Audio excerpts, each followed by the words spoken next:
जब मैं पहली बार यूनिफॉर्म पहन के घर गया था और माता जी ने मुझे देखा था यूनिफॉर्म में, तो उनका जो रिएक्शन आया था वो इतना ज़्यादा वायरल हुआ यूट्यूब पे, इंस्टाग्राम पे कि बड़े बड़े सीनियर IPS IAS ऑफिसर अपने ट्विटर हैंडल पे उसको शेयर किया था और वो बहुत ही ज़्यादा प्राउड मोमेंट था मेरे लिए। इतना मेरे दिमाग में था कि हाँ मेरे पिताजी मेहनत कर रहे हैं वहाँ पे, यहाँ बहुत मेहनत से पैसे आ रहे हैं तो मुझे कुछ करना है। और उससे मेरे दिमाग में आया कि किशन कुछ तो करना पड़ेगा। To be very honest sir, मैं 6 महीने तक फोन ऑन नहीं किया। अच्छा, रेड के दौरान कोई ऐसा इंसिडेंट हुआ जो हमें बता सके, कोई फनी चीज या कोई बहुत ड्रामेटिक? वो एक पॉलिटिशियन की बेटी थी, अब पता नहीं क्या हुआ, अचानक से उनने पूरा डंडा वंडा सब स्टार्ट कर दिया, गाड़ियां पंचर कर दी, ये वो। वहाँ के लोकल SP को फोन किया और वो गाड़ी को धक्का दे रहे हैं, कोई पीछे से कोई आगे से 4-5 लोग मिलकर ऐसे हिला रहे हैं। बोलगा हम गाड़ी चला रहे हैं, उसी में 1-1.5 किलोमीटर तक हम गाड़ी को पंचर पे लेके भागते रहे। अभी आपकी सैलरी कितनी ग्रोस, और आपने CGL के फर्स्ट अटेम्प्ट में आपने GST इंस्पेक्टर में सिलेक्शन ले लिया? मेरे टाइम पे क्या था कि मैं बहुत ज्यादा डिस्ट्रैक्ट नहीं हुआ।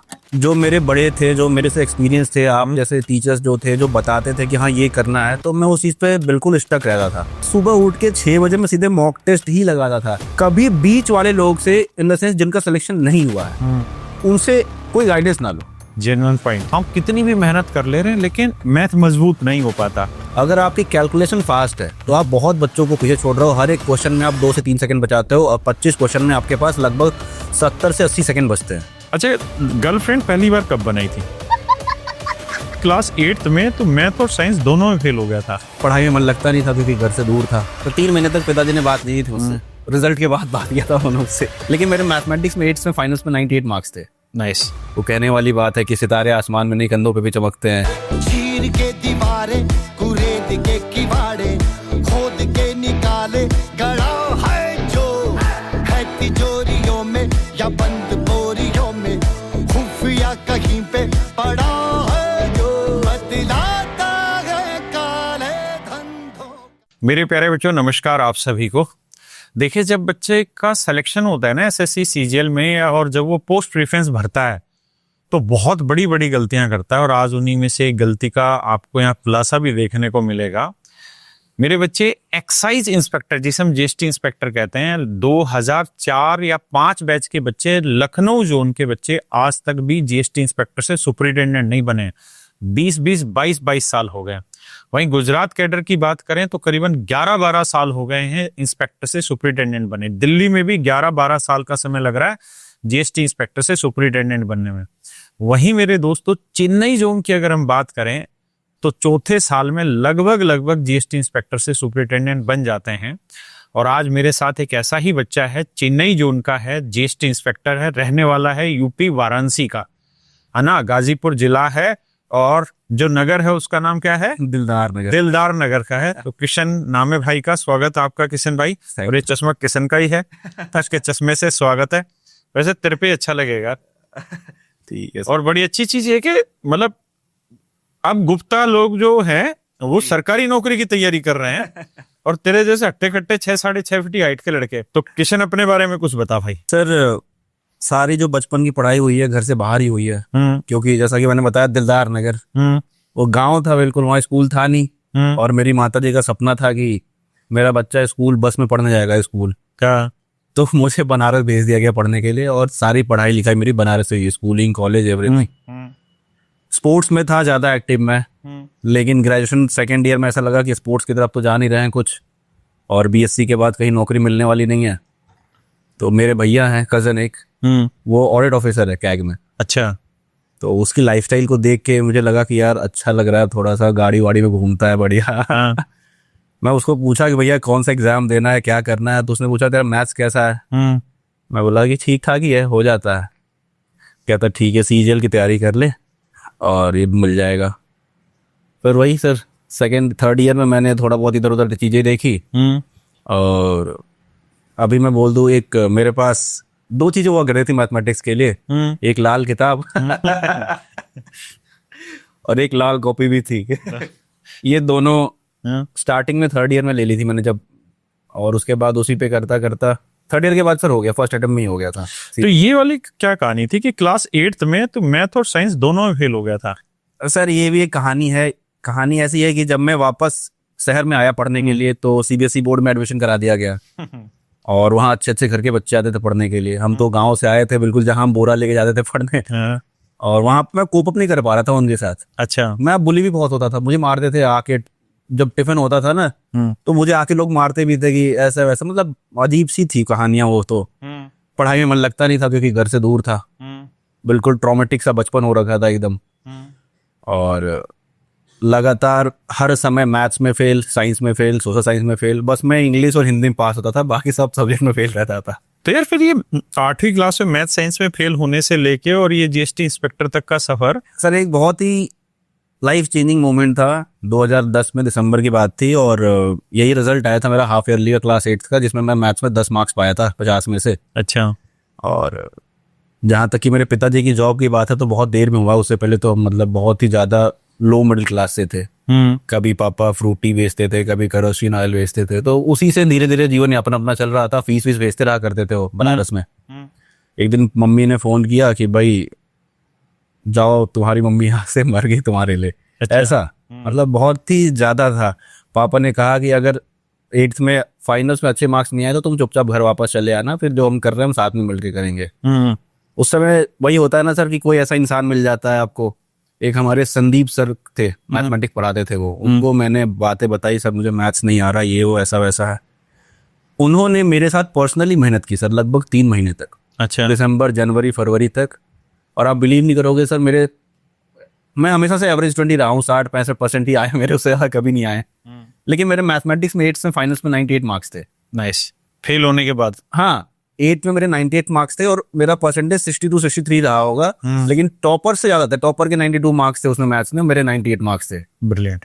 कहते हैं ना, जब जागो तभी सवेरा। जिस दिन मेहनत करनी शुरू कर दो उसी दिन से आपकी किस्मत बदलनी शुरू होती। सर 3 महीने तक पिताजी ने बात नहीं की थी उससे, रिजल्ट के बाद बात किया था उन्होंने उससे। तो जो सिलेक्शन हुआ वो कौन से साल में हुआ? सर मेरा बैच तो 19 है, लेकिन वो जो कोविड और केस वेस जो चल रहा था आपको पता है सर, तो हमारी ज्वाइनिंग 2023 में हुई। अच्छा, ज्वाइनिंग 2023 में। लेकिन उससे पहले सर मैं 2 जगह और काम कर चुका था। एक तो बीएसएफ में सब इंस्पेक्टर था मेरा, ऑल इंडिया 300 आया था सर, सीपीओ 19। नाइस यार। अच्छा। और उसके बाद सर फिर आईवी में एसए में क्वालिफाई किया, एसए में रहा, फिर कुछ दिन बाद एसीआईओ में हो गया, फिर आईबी एसीआईओ में रहा 2 साल तक। अच्छा किशन, मुझे एक चीज बताना यार कि आपके अगर देखें तो लगभग 60% के आसपास ही स्कोर रहा स्कूलिंग टाइम पे, हमारे साथ से, है ना? और आपने सीजीएल के फर्स्ट अटेम्प्ट में आपने जीएसटी इंस्पेक्टर में सिलेक्शन ले लिया। जी। तो आपके हिसाब से कौन कौन सी ऐसी चीजें रही जिसकी वजह से ये सब संभव हो पाया कि एक एवरेज स्टूडेंट फर्स्ट अटेम्प्ट में सीजीएल में सिलेक्शन ले लेता है? सर मेरे हिसाब से मेरे टाइम पे क्या था कि मैं बहुत ज्यादा डिस्ट्रैक्ट नहीं हुआ। जो मेरे बड़े थे, जो मेरे से एक्सपीरियंस थे, आप जैसे टीचर्स जो थे, जो बताते थे कि हाँ ये करना है, तो मैं उस चीज पे बिल्कुल स्टक रहता था। ऐसा नहीं कि अगर 4 लोग 4 तरह की चीजें बता रहे हो तो मैं उससे कंफ्यूज हो जाऊँ कि नहीं मैं ये भी कर लेता हूँ वो भी कर लेता हूँ। मेरे दिमाग में सिर्फ एक ही चीज फोकस थी कि भाई पेपर रिपीट होता है, प्रीवियस ईयर क्वेश्चंस बार बार पूछे जाते हैं, अगर मैं 80% भी पूछे जा रहे हैं तो 80% तो मैं तैयार रखूं, अपना तैयार रखूं। जेन्युइन बात है। हाँ, तो उन 80% के ऊपर मैं अपना कमांड करके रखा रहूं, और जो 20% इधर उधर से आएंगे उनको तो हम 20 में से 10 तो कर ही लेंगे आराम से। फिर भी हम 90% तक पहुंच जा रहे हैं और 90% में सिलेक्शन आराम से हो जाता है, तो मैं डिस्ट्रैक्ट नहीं हुआ। और एक बहुत सारे बच्चे, इसी सवाल से मैं कह रहा हूँ, बहुत सारे बच्चे मेरे पास जैसे आते हैं पॉडकास्ट में और वो कहते हैं कि सर जिनका फर्स्ट अटेम्प्ट में सिलेक्शन हुआ कि सर 6 महीने की तैयारी में सिलेक्शन लिया, लेकिन हमने उस 6 महीने में हमने बिल्कुल अपने आप को हर जगह से काट लिया जी। और हम केवल इसी चीज पे लगे रहे। तो आपका कैसा रहा ये टेन्योर? सोशल थे या सब कुछ, मतलब डिस्ट्रैक्शन छोड़ छाड़ के एक ही जगह? नहीं, बिल्कुल एक जगह पे था सर। एक छोटा सा इंसिडेंट और मैं शेयर करूंगा। मैं यहीं पे पहली बार मुखर्जी नगर में आया था तैयारी करने के लिए। अच्छा। और मॉक टेस्ट दे के निकला, 50 नंबर आए थे मॉक टेस्ट में। 3 महीने बीत चुके थे मेरे लाइफ के यहाँ पे तैयारी में, और इतना मेरे दिमाग में था कि हाँ मेरे पिताजी मेहनत कर रहे हैं वहाँ पे, यहाँ बहुत मेहनत से पैसे आ रहे हैं, तो मुझे कुछ करना है। उस दिन मैं बहुत ही हताश था। मतलब मैं मुखर्जी नगर से बत्रा से निकल के मैं वजीराबाद जा रहा था पैदल। हाँ। और उससे मेरे दिमाग में आया कि किशन कुछ तो करना पड़ेगा। और मैंने एक ही डिसीजन लिया कि घर जाते ही मैं मोबाइल स्विच ऑफ कर दूंगा, क्योंकि उस समय मुझे ऐसा लगा कि मैं मोबाइल से बहुत ज्यादा परेशान हो रहा हूँ। और to be very honest sir, मैं 6 महीने तक फोन ऑन नहीं किया। 6.5 महीने लग गया, 6.5 महीने तक वो फोन बंद ही पड़ा रहा। नाइस यार। वो नहीं ऑन किया मैंने 6 महीने। और मुझे लगता है कि वो मेरे लाइफ का सबसे इंपॉर्टेंट पॉइंट था जो मैंने डिसीजन लिया था वहाँ पे। और आज के टाइम में फोन सबसे बड़ी डिस्ट्रैक्शन की वजह, लेकिन बच्चों की एक मजबूरी ये भी है कि वो पढ़ते भी फोन से ही है। सर ये तो बात मैं आपको यहाँ पे, लेकिन उसका एक तरीका है दूसरा। सर हर एक चीज का अपना प्रोस एंड कॉन्स है, और आपका कॉन्साइंस क्या कह रहा है ये जानना जरूरी है। जरूरी है। आप अगर आपके पास 2 घंटे वीडियो देखने के लिए भी है जो आप पढ़ा रहे हो मैथमेटिक्स, आपके पास 2 घंटे पिक्चर देखने के लिए भी है जो आपको एंटरटेन करेगा, लेकिन आपको अपने लक्ष्य तक कौन पहुंचाएगा ये आपको डिसाइड खुद करना होगा। कि आपके अंदर डेडिकेशन होना चाहिए, तभी वो आप मोबाइल का सही यूज कर सकते हैं। अच्छा, आपके हिसाब से, क्योंकि आपका एवरेज रहा स्कूलिंग टाइम पे, तो मैं आपसे पूछना चाह रहा हूँ, आपके हिसाब से कौन कौन से वो पॉइंट हैं, जैसे बहुत सारे बच्चे होते हैं वो कहते हैं कि सर हम कितनी भी मेहनत कर ले रहे हैं लेकिन मैथ मजबूत नहीं हो पाता या मैथ में अच्छे नंबर नहीं आ पाते। तो ऐसे टीचर तो हम अपनी ऑब्जर्वेशन बच्चों को बताते ही हैं जो हमें ठीक लगता है, लेकिन हमें भी स्टूडेंट लाइफ से गुजरे बहुत साल हो गए, तो आप शायद ज्यादा उस चीज को इंडिकेट कर पाएंगे कौन कौन सी वजह होती हैं। एक बच्चा बार बार कमेंट करता रहेगा कि सर मैथ को ताकतवर कैसे बनाए, मैथ को ताकतवर कैसे बनाए, सर मैथ समझ नहीं आ रहा, क्या करें। तो ऐसी चीजों को आप कैसे सजेस्ट करना चाहेंगे? सर जैसा कि मैं तो बच्चों को प्रॉपरली गाइड करता हूँ और wizard of mathematics he fat के हुए हैं, तो फिर मैं क्या ही बोलना है। लेकिन फिर भी मेरे हिसाब से एज ए स्टूडेंट और एज ए एस्पिरेंट मैं क्या बोलता हूँ बच्चों को कि सबसे पहले अगर आपको अपना मैथमेटिक्स स्ट्रॉन्ग करना है, सबसे बड़ा फैक्टर है सर आपका कैलकुलेशन स्पीड। नाइस। अगर आपकी कैलकुलेशन फास्ट है तो आप बहुत बच्चों को पीछे छोड़ रहे हो। हर एक क्वेश्चन में आप 2 से 3 सेकंड बचाते हो और 25 क्वेश्चन में आपके पास लगभग 70 से 80 सेकंड बचते हैं, लगभग 1.5 से 2 मिनट होता है, उसमें आप 2 क्वेश्चन सॉल्व कर सकते हो। जेन्युइन बात है। तो कैलकुलेशन स्पीड बहुत इंपॉर्टेंट है। सेकेंड थिंग सर, आपकी रीडिंग स्किल भी अच्छी होनी चाहिए। अगर 3 लाइन का क्वेश्चन आपको 3 बार पढ़ना पड़ जाए तो 2 मिनट तो ही चले जाएंगे आपके। जेन्युइन, ये प्रॉब्लम हम भी बताते हैं। Second thing sir, third thing आपको मैं ये कहता हूं उनको कि भाई तुम डिसाइड करो कि तुम्हें किस क्वेश्चन को करना है। जैसे मेरा पर्सनल एक्सपीरियंस था सर कि मुझे नंबर सिस्टम और टाइम एंड डिस्टेंस इन दोनों चैप्टर्स में मैं हमेशा फंसता था। तो मेरे दिमाग में बिल्कुल ये स्टक था कि भाई अगर तुम्हें क्वेश्चन दिख गया कि नंबर सिस्टम का क्वेश्चन है या टाइम एंड डिस्टेंस का क्वेश्चन है, तुरंत स्किप करना है, वहां रुकना ही नहीं है, चाहे वो कितना भी इजी क्वेश्चन हो। क्योंकि अगर मैं वहां रुका और फंसा तो कॉन्फिडेंस बिल्कुल डाउन हो जाएगा।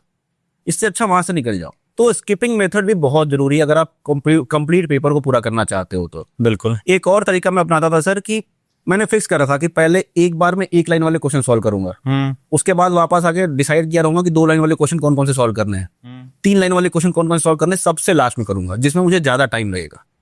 मैं इस चीज को करता था। तो फर्स्ट गो में मेरे आराम से 15 क्वेश्चन 16 क्वेश्चन बन जाते थे। और जहां तक आप तो सर जानते ही सब कुछ कि 25 क्वेश्चन अगर मैथमेटिक्स का पूछा जा रहा है तो कितना भी टफ पेपर हो उसमें से मैक्सिमम 5 क्वेश्चन ही ऐसे होंगे जो आपको फंसा सकते हैं। जेन्युइन पॉइंट है। 5 क्वेश्चन ज्यादा नहीं होंगे जो आपको फंसा सकते हैं। बिल्कुल। अगर आपके पास 20 क्वेश्चन आप 1 गो में करते हो 40 सेकंड भी लगा के, तो आप कितने सेकंड में 800 सेकंड में पूरा कर दिए। मतलब मैक्सिमम से मैक्सिमम आप 15 मिनट में 20 क्वेश्चन कर सकते हो। जेन्युइन पॉइंट है। आपके पास 5 क्वेश्चन बच रहे हैं, अगर आप उनको 1.5 मिनट भी लगाते हो तो भी आप आराम से 10 मिनट में 5 क्वेश्चन कर सकते हो। जेन्युइन। आधे घंटे में 25 क्वेश्चन इजीली किया जा सकता है, लेकिन आपको उसका प्लान होना चाहिए। आपको कैसे करना है, कहाँ रुकना है, कहाँ स्किप करना है, ये सब आपको सीखना होगा। सब कुछ मॉक टेस्ट से ही आएगा। बिल्कुल। जितना प्रैक्टिस आप करेंगे। जेन्युइन। देखो, इस बच्चे ने 3-4 चीजें बड़ी अच्छी बताई जो थोड़ी सी नई भी और हर एक बच्चे को जाननी चाहिए कि किसी भी बच्चे के अगर मैथ में स्कोर नहीं बढ़ रहा है या मैथ बहुत अच्छा नहीं हो पा रहा है तो उसके पीछे कुछ कारण होते हैं और उन कारणों को आपको समझना होगा। देखिए, सबसे पहली चीज जो इस बच्चे ने बताई कि आपकी कैलकुलेशन स्पीड बहुत अच्छी होनी चाहिए, क्योंकि ये बिल्कुल स्वाभाविक सी बात है कि कैलकुलेशन स्पीड अगर आपकी अच्छी है या ऑप्शन से चीजों को तोड़ना अगर आपको आता है तो 2-3 सेकंड ही नहीं, बहुत सारे सवालों में आप ऑन एवरेज कम से कम 10-10, 12-12 सेकंड आप बचाएंगे। और मैं यहाँ आपको ये भी सलाह दूंगा कि केवल मॉक टेस्ट करते रहने से स्कोर नहीं बढ़ेगा।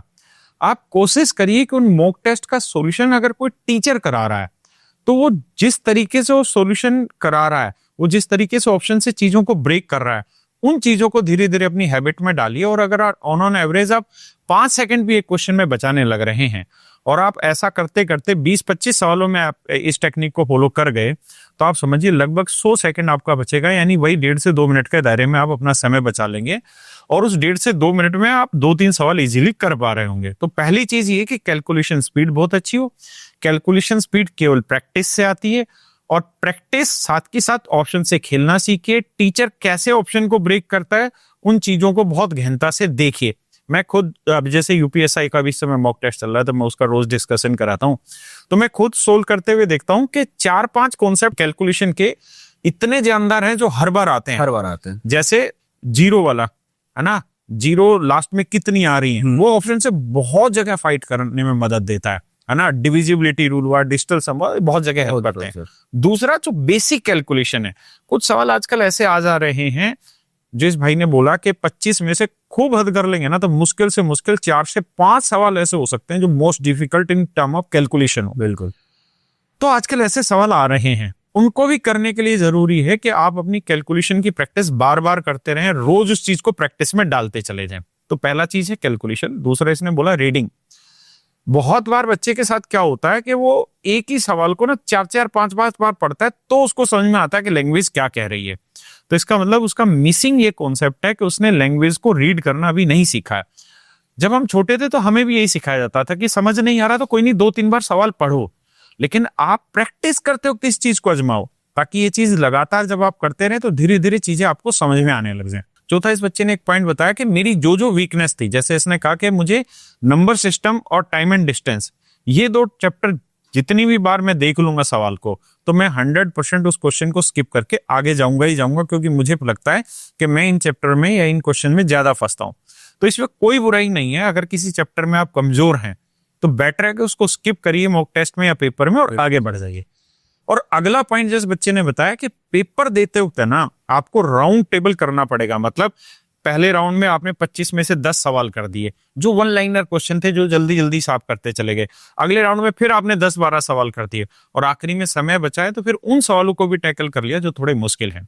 बहुत बार क्या होता है कि ऐसे सवाल भी आते हैं जो होते आसान है, लेकिन कैलकुलेशन करते करते लास्ट तक पहुंचने में 1.5-2 मिनट लग जाते हैं। दिखता है कि सवाल आ रहा है, लेकिन हमें यह भी पता है कि कैलकुलेशन थोड़ी लेंदी है, तो हमें सवाल छोड़ने की आदत भी बनानी होगी, है ना। अदरवाइज क्या होगा कि आपको ये समझना होगा कि धीरे धीरे आप ये समझोगे कि आने वाले वक्त में अब सेक्शनल टाइम आने वाला है ना। मैथ आपको 15 ही मिनट मिलेंगे, तो 15 मिनट मिलेंगे तो आपको ये सीखना पड़ेगा कि मुझे क्वेश्चन आता है तब भी मैं छोड़ू अगर वो क्वेश्चन लेंदी है इन टर्म्स ऑफ कैलकुलेशन। तो ये कुछ पॉइंट है जो इस बच्चे ने सजेस्ट किया और जो मुझे भी लगता है आप सबको समझना चाहिए मैथ को मजबूत करने के लिए या मैथ में स्कोर बढ़ाने के लिए। अच्छा, आप आपकी पोस्ट पे आते हैं, आप लगभग 4 साल हो गए, 3-4 साल हो गए, 3.5 साल हो गए, 3.5 साल हो गए जीएसटी इंस्पेक्टर की पोस्ट पे काम करते हुए। अभी आपकी सैलरी कितनी ग्रोस? सर अभी तो गवर्नमेंट क्वार्टर्स में रहता हूँ मैं, तो एचआरए नहीं आता। हाँ, अगर एचआरए लगा ले तो? एचआरए लगा ले तो सर अराउंड 85 के आसपास। अराउंड 85 के आसपास। और एचआरए कितना % है आपका बेसिक का? अभी तो 30% है। अच्छा, चेन्नई वाला एक्स है सर। हाँ, ठीक। तो 30% ही है। अराउंड 85,000 सैलरी आने लग रही है। और सैलरी के अलावा आप लोगों को कुछ बेनिफिट अलग से मिलते हैं? सर एक बेनिफिट है, अगर आप इंटेलिजेंस में काम कर रहे हैं तो आपके लिए 20 लाख का रिवॉर्ड होता है पूरे करियर के लिए। अच्छा, जैसे आप बीजीजीआई में काम कर रहे हो, एंटी विजन में काम, डीआरआई में हो, तो आपको वहाँ पे रिवॉर्ड्स मिलते हैं। अगर आपने कोई केस बुक किया, वहां से आपकी रिकवरी हो रही है टैक्स की, तो उस टैक्स का 10% आपको रिवॉर्ड के रूप में दिया जाता है। ओके। जितने भी टीम मेंबर्स होंगे आपके उस केस में, उसका 10% जो होगा उन टीम मेंबर से बीच में बांट दिया जाएगा। ठीक। पूरे करियर में आपको 20 लाख रुपए मिल सकते हैं, मैक्सिमम 20 लाख। अभी ऐसा सुनने में मुझे आया सीनियर ऑफिसर से कि उसको बढ़ा के 1 करोड़ करने की बात की जा रही है। नाइस। क्योंकि सर एक बार अगर आप डीआरआई डीजीजीआई में जाते हैं तो 20 लाख आपका 1 साल 1.5 साल में पूरा हो जाता है वो। अच्छा, उसके बाद फिर आपको सर्टिफिकेट ही मिलते रहते हैं, यहाँ पे पैसा नहीं मिलते तो उसको बढ़ाने की बात की जा रही है। और क्या क्या फैसिलिटी मिलती है गवर्नमेंट की तरफ से? सर गवर्नमेंट की तरफ से आपको जैसे गवर्नमेंट क्वार्टर्स मिल गए रहने के लिए, एचआरए कट रहा है, लेकिन अच्छा अगर आपके एक सिटी में 10,000 रुपए में आपको जो 12,000 रुपए में आपको 3 BHK 2 BHK फ्लैट मिल जा रहे हो बाहर से, तो बहुत अच्छे हैं। बहुत अच्छे हैं। एक सोसाइटी मिल जाती है आपको बढ़िया। ठीक है। दूसरी चीज है कि सर एक सोशल वैल्यू है ही। बिल्कुल। और जिसको यूनिफॉर्म पसंद हो उसके लिए तो फिर ये तो वो कहने वाली बात है कि सितारे आसमान में नहीं कंधों पे भी चमकते हैं। कंधों पे भी चमकते हैं। और अच्छा, दूसरा एक चीज, और मेडिकल फैसिलिटी होगी? मेडिकल फैसिलिटी सर सीजीएचएस होता है ना हमारा, वहां से पैसे रिइंबर्स हो जाते हैं सारे। ठीक है। और एलटीसी लेते हो कि नहीं लेते? सर अभी तक तो नहीं ली एक भी लेकिन मिलती है हमें हर साल मिलती है। मिलती है। अच्छा, एक चीज मुझे और सजेस्ट करना कि जैसे आप लोग बनारस के रहने वाले हैं लगभग, तो चेन्नई में रह के फिर एडजस्टमेंट कैसे करते हो खाने पीने का? सर मैं थोड़ा सा पर्सनल व्यू पे बोलूं तो मुझे कोई परेशानी नहीं होती। कम से कम देश में सांभर वड़ा सब पसंद आ गया? मुझे बहुत पसंद है। मैं देश में हूं ना सर, देश के बाहर जाके मजदूरी तो नहीं कर रहा हूँ ना, जेन्युइन बात है। देश में काम कर रहा हूँ। और मुझे ऐसा लगता है कि बच्चे ऐसा कहते हैं कि चेन्नई दूर है, ये है। जिस तरीके का इस समय माहौल चल रहा है सर, जिस तरीके की बेरोजगारी चल रही है, बच्चे परेशान है, तैयारी कर रहे हैं, मुझे लगता है कि बच्चों को अगर टैक्स असिस्टेंट अंडमान निकोबार में भी मिलेगा ना तो कोई जाने से मना नहीं करेगा। बेरोजगारी चरम पे है, कोई मना नहीं करेगा सर। तो फिर जो चीज आपको खाना दे रही है, जो चीज आपके परिवार को सुख दे रही है, उसको उसकी रेस्पेक्ट करना आपकी जिम्मेदारी है और करना भी चाहिए। करना भी चाहिए। नाइस, बिल्कुल ठीक चीज है। अच्छा, जो जीएसटी इंस्पेक्टर का आई कार्ड होता है जी सर। उसका कभी तुमने यूज किया, मिस यूज? मिसयूज तो क्या, कहीं विदाउट हेलमेट पकड़े गए तो दिखा दिया तो छोड़ देते हैं। वो छोड़ देते हैं सर, ऐसा कुछ नहीं है। तो वहां पे बाइक वाइक ले रखी है क्या? हाँ सर, बाइक ले रखी है। अच्छा, मौसम कैसा रहता है वहाँ? हमेशा गर्म या? नहीं नहीं सर, मौसम आपको बताऊं तो ये अभी स्टार्ट हुआ है अप्रैल से लेके अक्टूबर तक, आपको दिन में थोड़ी सी गर्मी मिलेगी, और उतनी गर्मी आपको दिल्ली में भी मिलेगी, कोई चीज नहीं है उसमें। वहां पे थोड़ी सी ह्यूमिडिटी होती है, लेकिन अच्छी चीज ये है कि समुद्र के किनारे है तो शाम के बाद प्रॉपर ठंडी हवाएं चलने लगती हैं बढ़िया चलती से। है। और अक्टूबर से लेके मार्च तक का जो मौसम होता है वो प्रॉपर, उसमें आपको एसी चलाने की जरूरत नहीं होती है। अक्टूबर से मार्च तक। हाँ, वो प्रॉपर अपना एक पंखे में भी आप बढ़िया से गुजारा होता है, उतनी खास गर्मी नहीं होती। और खाने पीने की इंडिविजुअल टू इंडिविजुअल डिपेंड करता सर जो नॉन वेजिटेरियन है उसके लिए तो फिर सोने पे सुहागा है वहाँ पे। बाकी अगर आपको बनाना आता है तो आप खुद घर पे बना के खा सकते हो। लेकिन मैं एक चीज जरूर एडमिट करूंगा यहाँ पे कि जो साउथ इंडिया का खाना है ना, उससे प्योरेस्ट खाना कुछ नहीं हो सकता। है। अच्छा, इतना नॉर्मल, इतना सिंपल खाना। उनके पास तो रूल है सर, आपको सुबह और शाम को ही इडली डोसा मिलेगा, दोपहर में नहीं मिलेगा। अच्छा। हाँ, सुबह 9 बजे तक ही आपको इडली और डोसा मिलेगा, क्योंकि वो ब्रेकफास्ट है उनका। रात में आपको इडली और डोसा डिनर है उनका, इसलिए वो रात में 7 बजे से लेकर 9 बजे तक ही मिलेगा। तो दोपहर में क्या रहता दोपहर में उनको मिलता, मील बोलते हैं सर वहाँ पे, चावल सांबर 3-4 तरह की सब्जियां होती हैं, उसको मील बोलते हैं, सापड़ बोलते हैं उसको। है? हाँ, तो वो लोग खाते हैं। तो आप लोग भी खा लेते हो? हाँ, हम तो सर खुद बना लेते हैं, घर पे खाते हैं। ऐसे Nice. बाहर रहते हैं तो बाहर खा लेते हैं। आप पिछले 1.5 महीने से तो मैं बाहर ही हूँ लगभग। अच्छा, पिछले 1.5 महीने से मैं 3-4 दिन घर पे सोया हूँ अभी तक। कारण? ये मंथ एंड चल रहा है ना सर, फाइनेंशियल चल रहा है, तो हम लगातार रेट्स पे सर्च पे जा रहे हैं, तो बाहर ही रहते हैं, तो बाहर ही अच्छा, खाना रेड खाते के दौरान कोई ऐसा इंसिडेंट हुआ जो हमें बता सके, कोई फनी चीज या कोई बहुत ड्रामेटिक? हैं। पनीर नहीं, बहुत सीरियस होगा। बता।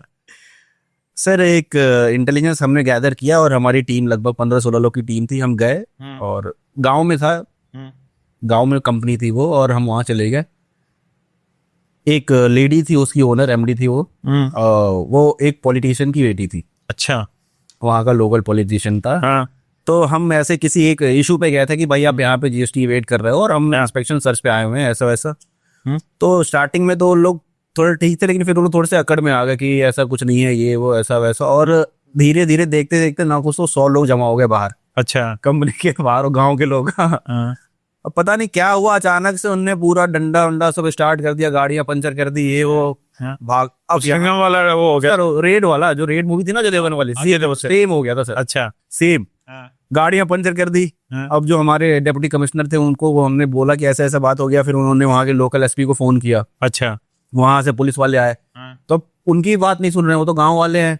अब हम किसी भी तरह एक ही गाड़ी में, जो भी गाड़ी मिल रहा है उसमें बैठ रहे हैं, जो हमारी गाड़ियां थी, गाड़ियां पंचर भी हैं, गाड़ियां पंचर भी हैं, पंचर गाड़ी। और वो गाड़ी को धक्का दे रहे हैं, कोई पीछे से, कोई आगे से, 4-5 लोग मिलकर ऐसे हिला रहे हैं, बोलगा हम गाड़ी चला रहे हैं उसी में। 1-1.5 किलोमीटर तक हम गाड़ी को पंचर पे लेके भागते रहे। अच्छा। फिर जब दूर निकल गए वहां से, फिर एक जगह फिर से एक वहां पे रेकी के लिए वहां रुके, फिर वहां से सब अपना प्लान करके फिर वापस हम घर आए। वहां तो बहुत ही बुरा हाल हो गया था उस दिन। मतलब जो एक्चुअल फिल्म में था वो एक्चुअल हुआ? हो गया था सर।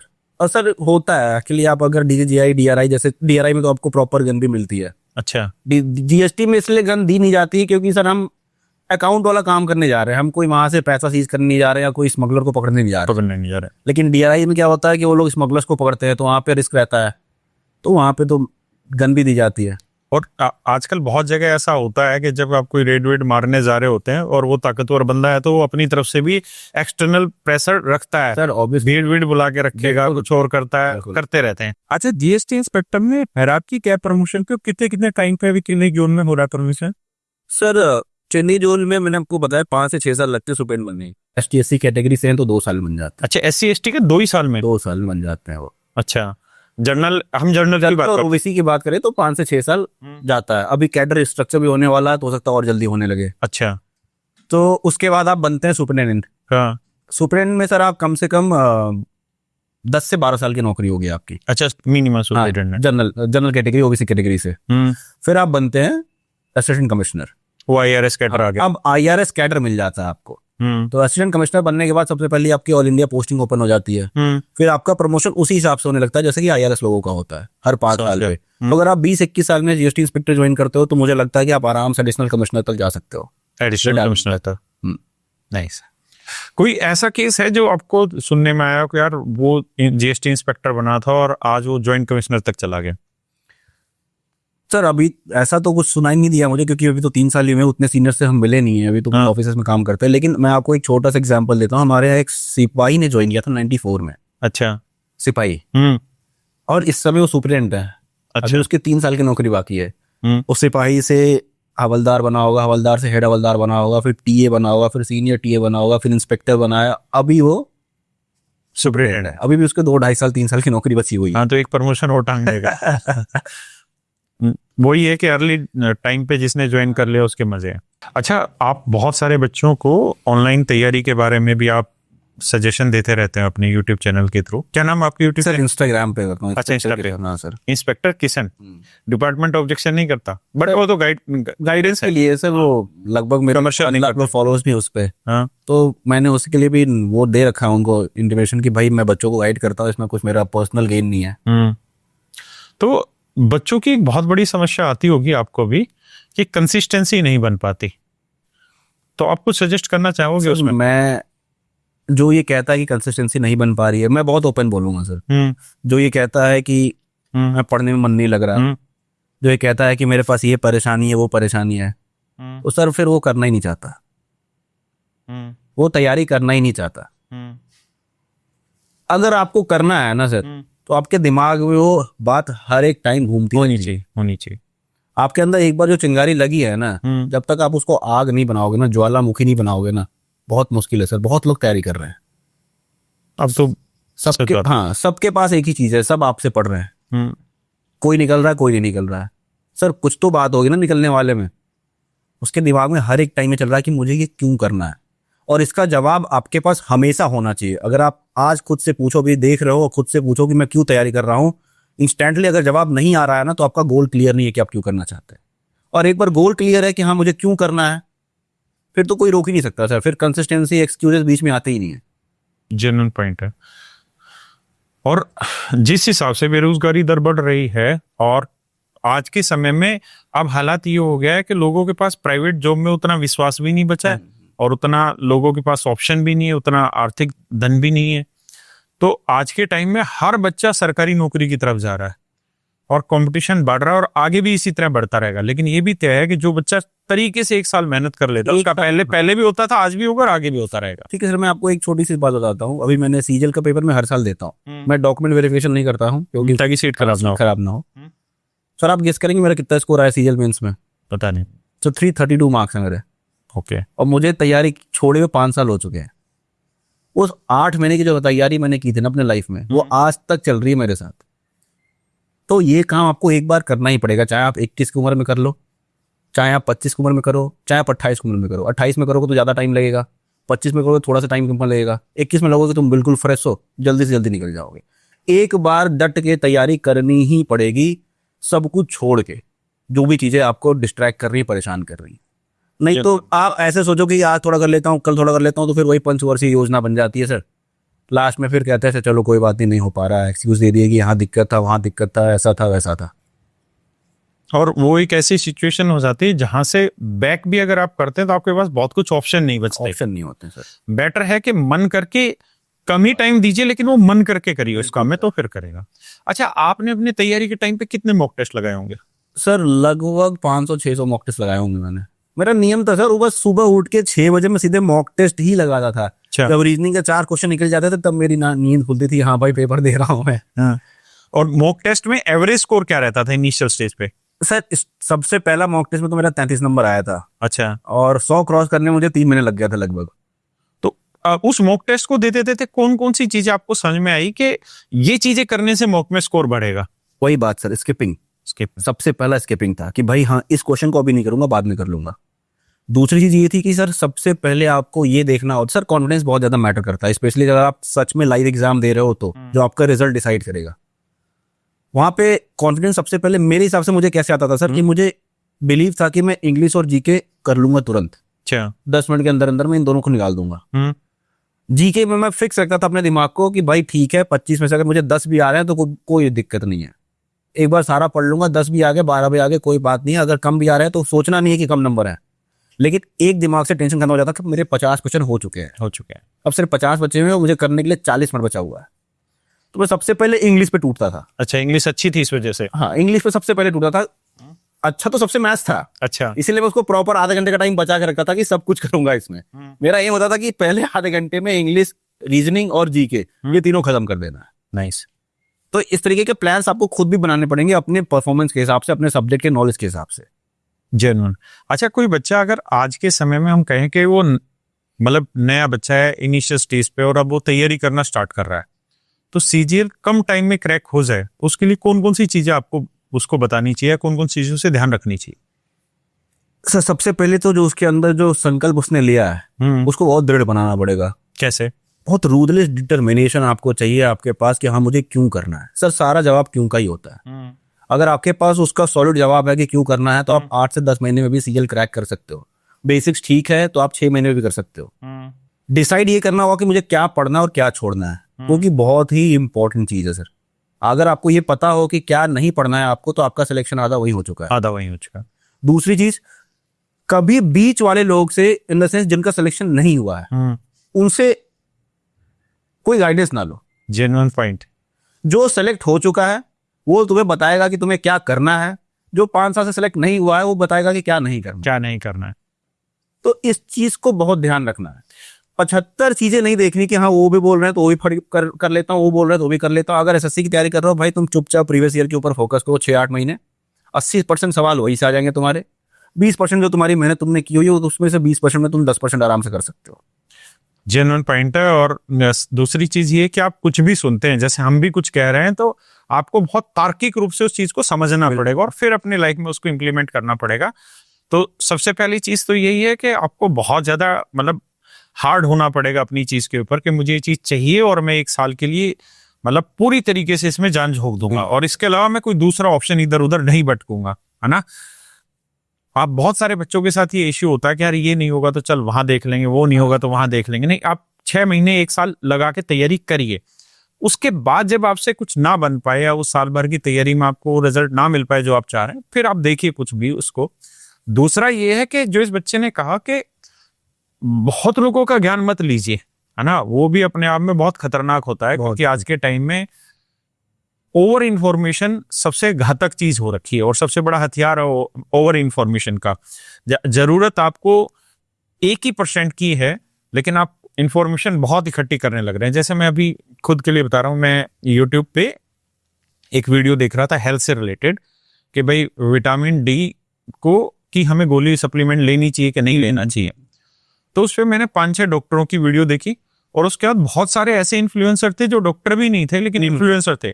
उन उल्लू के पट्टों ने ना पूरी राम कहानी उल्टी घुमा के रखी हुई है और बड़ी इत्तेफाक की बात है कि व्यूज उनके सबसे ज्यादा है, लाइक उनके सबसे ज्यादा है, जबकि वो साइंटिफिक बिल्कुल भी नहीं है।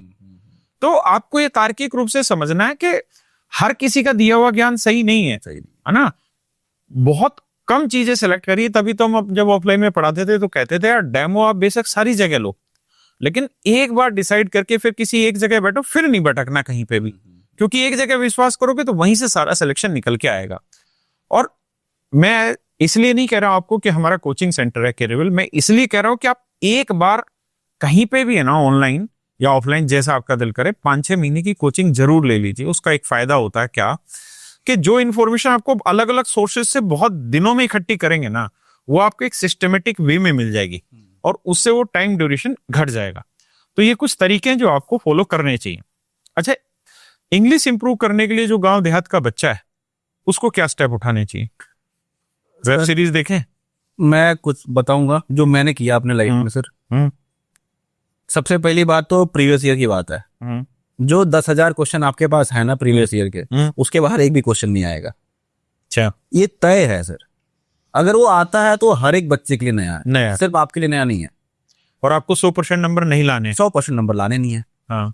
दूसरी चीज सर कि जितना ज्यादा स्ट्रॉन्ग आपका लिटरेचर पार्ट होगा इंग्लिश में, उतना अच्छा आपका स्कोर आना है। हमेशा से मैं बच्चों को ये कहता हूँ कि मैंने आपको कहा कि आप हिंदी भाषी हैं, अगर आपको हिंदी सब कुछ अच्छे से आती है, और मैं कहता हूँ कि सीता एक लड़की है, और मैं आपसे फेक सेंटेंस बोल दूं कि सीता आम खाता है, इसमें एरर बताओ कहाँ है, तो कितने सेकंड में बता दोगे कि भाई सीता एक लड़की है तो खाता नहीं खाती है? कैसे बता दिया? क्योंकि आपको लैंग्वेज की परख है। इंग्लिश भी आपके लिए लैंग्वेज ही है। वहां आपको जाके इंग्लिश का एग्जाम नहीं देना है।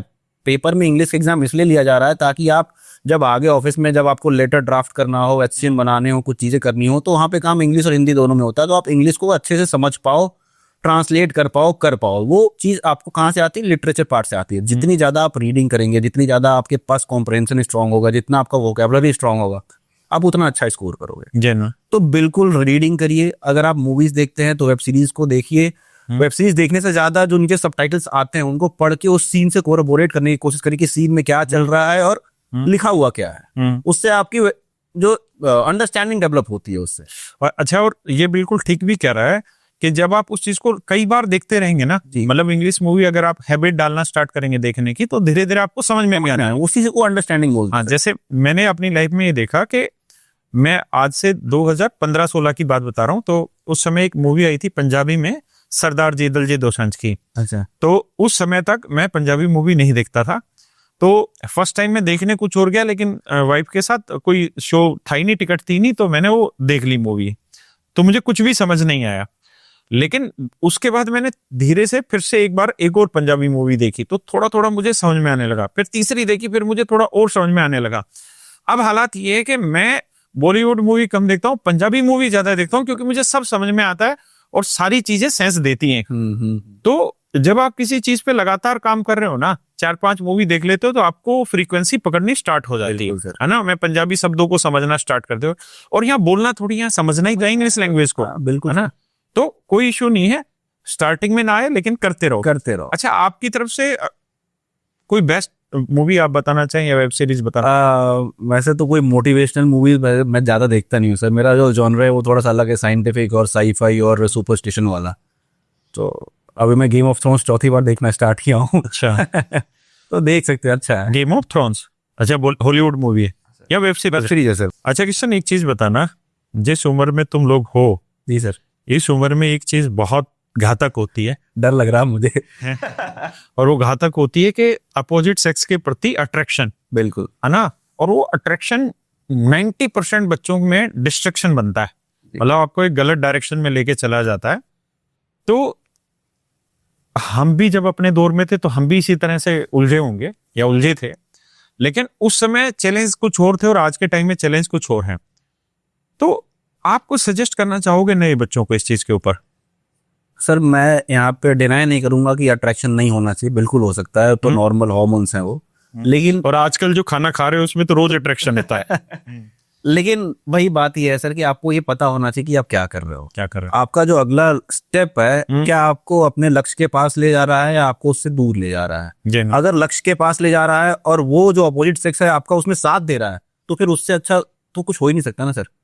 लेकिन अगर आपको ऐसा लग रहा है कि नहीं, अगर मैं इस वाले लाइफ स्टाइल पे जा रहा हूँ, इधर मैं अपने टाइम को स्पेंड कर रहा हूँ, लेकिन जो यहाँ पे जो चीज है, जो मेरी दूरी है लक्ष्य से, वो बढ़ती जा रही है, तो फिर वो आपके लिए घातक है।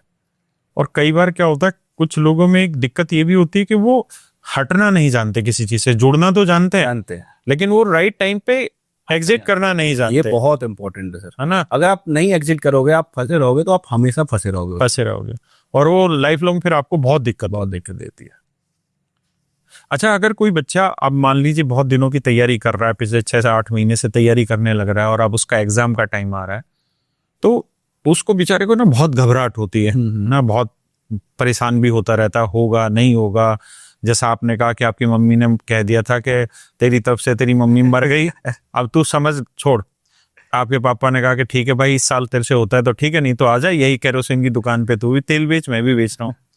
तो ऐसे दबाव होते हैं, बिल्कुल होते हैं सर। तो ऐसे टाइम पे आप बच्चे को क्या सजेस्ट करोगे? सर सेल्फ बिलीव बहुत ज्यादा इंपॉर्टेंट चीज है। आपको खुद पे भरोसा होना चाहिए। यहाँ पे लॉ ऑफ अट्रैक्शन बहुत यूज होता है सर। अगर आप किसी चीज को बार बार मैनिफेस्ट कर रहे हो ना, पॉजिटिव व्यू से, पॉजिटिव वाइब से, तो चीज आपके पास जरूर आती है। अच्छा, मेरे साथ भी ऐसा हुआ सर। जैसे एक एग्जांपल देके बता। यही एग्जांपल एक्सरसाइज का। मेरे स्कोर थे, मेरा रैंक था सर 1600 के आसपास, और मुझे लगता था कि मुझे ऑडिटर मिलेगा। मुझे लगता था कि ऑडिटर ही मिलेगा, क्योंकि बिल्कुल बाउंड्री लाइन पे था मैं एक्साइज के लिए। एक्साइज के साथ 1000 के आसपास कुछ पोस्ट थी, जनरल में तो और भी कम थी, तो मुझे लगा था कि नहीं मिल पाएगा ट्रेंड के हिसाब से। लेकिन मुझसे जो भी पूछता था क्या मिलने वाला, मतलब मुझे एक्साइज मिलेगा भाई। पूरे 2019-20 के एग्जाम के बाद मैं लगभग 2 साल तक जो भी मुझसे ये पूछा है कि तुम्हें क्या पोस्ट मिल जाएगी, मैंने उसको एक्साइज ही बताया है। लेकिन अंदर अंदर मैं ये सोच रहा हूँ कि मुझे ऑडिटर मिलेगा। लेकिन जब रिजल्ट आया, जब मैंने अपना नाम देखा, उसमें B21 नहीं B16 या B22 ऐसे ही कुछ पोस्ट का कोड था। बस मैं कहा बस मिल गया। नहीं, ये चीज अच्छी भी है। आप अगर लगातार किसी चीज को बोलते रहेंगे ना तो वो होती भी है। और मैं तो खुद अपनी लाइफ में आजमाता हूँ, मुझे अगर कोई काम करना है, मेरा मान लीजिए 2 साल बाद का कोई टारगेट है, तो मैं उसे अभी से बोलना शुरू कर देता हूँ अपने यार दोस्तों के बीच में। तो उससे फायदा सबसे बड़ा क्या मिलता है, वैसे लोग कहते हैं कि नहीं बोलना चाहिए, लेकिन मतलब मैंने ये प्रैक्टिकली अपने साथ अनुभव किया, बोलो।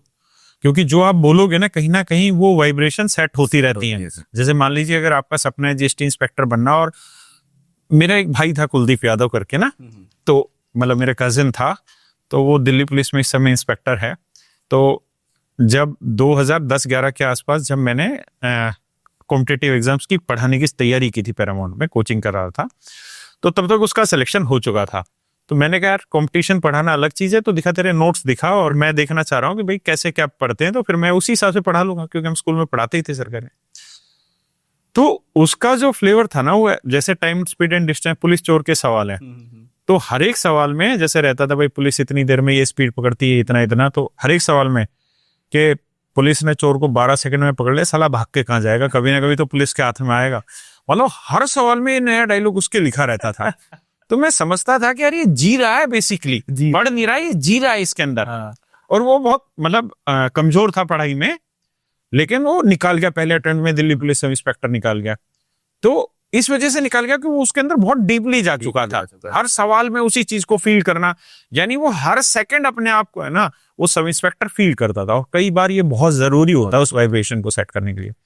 वैसे ही मैं पता नहीं आज मतलब पढ़ रहा था एक किताब में, अभी मैं खुद अजमा के देखूंगा फिर बताऊंगा। उसमें कहते हैं कि अगर आप 20 दिन लगातार किसी चीज को आप सोचने लग जाते हैं ना, लगातार सोचते रहते हो और बहुत डीपली सोचने लग जाते हैं, तो जैसे मान लीजिए मैं एक एग्जांपल से समझाता हूं। मान लीजिए मैं आपके बारे में सोचने लग रहा हूं और मैं 20 दिन लगातार आपके बारे में सोचता चला जा रहा हूं, बहुत डीपली सोचता चला जा रहा हूं। तो उन्होंने बताया कि ये तय है कि 21वें दिन आप भी मेरे बारे में सोचेंगे। बिल्कुल सर, टेलीपैथी वो है। हाँ, जिसे टेलीपैथी कहते हैं। तो अगर आप 20 दिन लगातार अपने मन में बहुत डेडिकेटेड होकर उसके लिए काम कर रहे हैं कि मुझे एक्साइज इंस्पेक्टर बनना है, जीएसटी इंस्पेक्टर बनना, काम कर रहे हैं, तो धीरे धीरे वो पोस्ट भी आपके लिए काम करना स्टार्ट कर देती है। तो वो जो आपने वर्ड किया था ना कि बहुत मन करके लगना पड़ेगा उस पोस्ट पे, तो बात बनती है। अच्छा, एक बात था ना कि वर्दी, क्योंकि तेरे पे वर्दी बहुत अच्छी लग रही है, बड़ा गजब पर्सनैलिटी लग रही है। बहुत कम लोगों पे वर्दी बहुत अच्छी लगती है, वरना बहुत बच्चे आते हैं वर्दी पहन के, कोई डोले वोले बना के रखता है, कोई कुछ, लेकिन आपका शरीर बिल्कुल परफेक्ट पोजीशन पे है। ये वर्दी पहन के कभी किसी रिश्तेदार की शादी वादी में गया है? नहीं सर, एक बहुत ज्यादा इमोशनल मोमेंट था हमारे लिए जब मैं पहली बार यूनिफॉर्म पहन के घर गया था और माता जी ने मुझे देखा था यूनिफॉर्म में। तो उनका जो रिएक्शन आया था वो इतना ज्यादा वायरल हुआ यूट्यूब पे, इंस्टाग्राम पे, कि बड़े बड़े सीनियर IPS IAS ऑफिसर अपने ट्विटर हैंडल पे उसको शेयर किया था, और वो बहुत ही ज्यादा प्राउड मोमेंट था मेरे लिए। उस पे लगभग सर 24 मिलियन के आसपास व्यूज गए हुए हैं। मुझे भी शेयर करियो, टैग करियो आज वीडियो। आज इसके वाली वीडियो हमारे साथ टैग करना, हम भी तो देखें। अच्छा, कभी ऐसा हुआ कि मतलब आपने अपने घर पे बोला हो कि जी मैं तो ग्रुप स्टडी करने जा रहा हूँ, और फिर पार्टी वार्टी करने निकल गए, कुछ ऐसा हुआ? कभी नहीं सर, हमेशा ही ऐसा हुआ। जब अपने कॉलेज स्कूल टाइम में थे, बहुत पार्टी करते थे ग्रुप स्टडी के नाम पे। कभी पकड़े भी गए? नहीं सर, पकड़े नहीं गए, कभी पकड़े नहीं गए, बच गए हमेशा।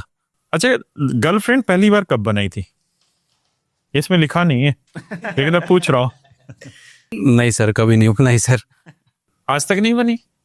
अब धिक्कार है फिर ऐसी पर्सनालिटी का, तुझे तो बच्चों को मोटिवेट कर रहा, तेरा टाइम आ गया खुद मोटिवेट होने का।